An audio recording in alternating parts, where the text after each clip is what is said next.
見た。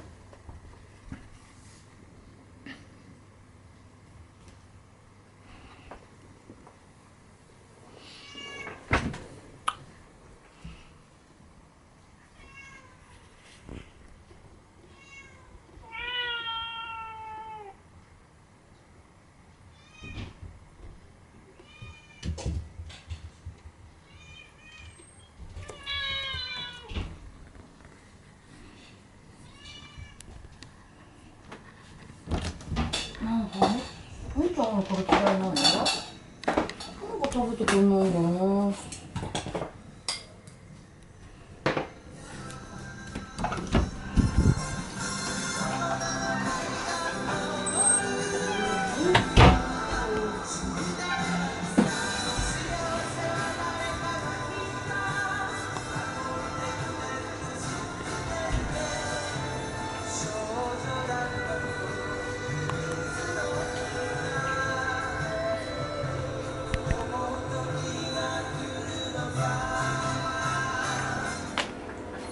あなたが聴きたい歌の4時間スペシャル。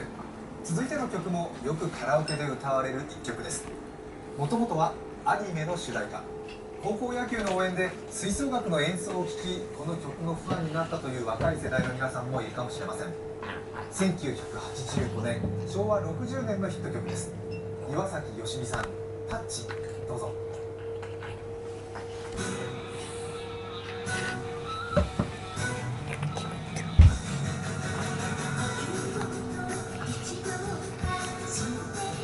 マリマリちゃん、マリちゃん。